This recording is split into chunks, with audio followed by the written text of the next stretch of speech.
दिली जाईल आणि कसे दिली जाणार नाही याची समज दिलेली आहे. हातात माती देऊन सलामी झाली आहे. मातीशी नातं ठेवून कुस्ती होणार. दोन मानव वाक्ष एकमेकाला भिडलेले आहे. सातारा पाडीची परंपरा आहे. समोरची मंडळी खाली बसून घ्या.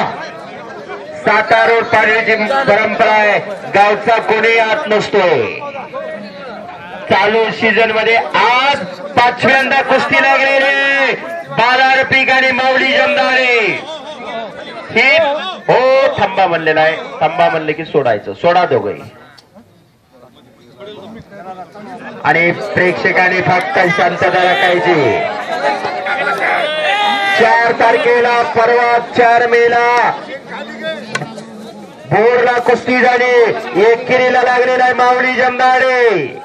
एकेरी पटाची पकड घेण्याचा प्रयत्न माऊलीचा चालू आहे. 5 वेळा कुस्ती झालेले चालू सीझन मध्ये. राहुल आबा शिंदे उपस्थित झालेले आहेत. त्यांचं हार्दिक स्वागत आहे. 1 नंबरची कुस्ती ठरवण्यामध्ये त्यांचा बहुमोलाचं योगदान आहे राहुल आबा शिंदे. धन्यवाद. बाला रफिक से 110 किलो वजन गटाचा पैलवान आहे. वजनातला खडकीचा बोरगाव करमाळा तालुक्यातला खडकीचा जीवर जवळ खडकी नावाचं गाव आहे. आणि माऊली जमदारे सडसडीत बांध्याचा बोरगा चिलाईवाडीचा बोरगा आहे. पंढरपूर तालुक्यातला गंगावेस तालमीला सराव करतो. बाला रफिक शेख न्यू मोठेबाग तालमीला सराव करतो. हिंद केसरी अर्जुन पुरस्काराचे मानकरी गणपतराव आंधळकरचा पट्टा आहे. कुस्तीमध्ये घ्या.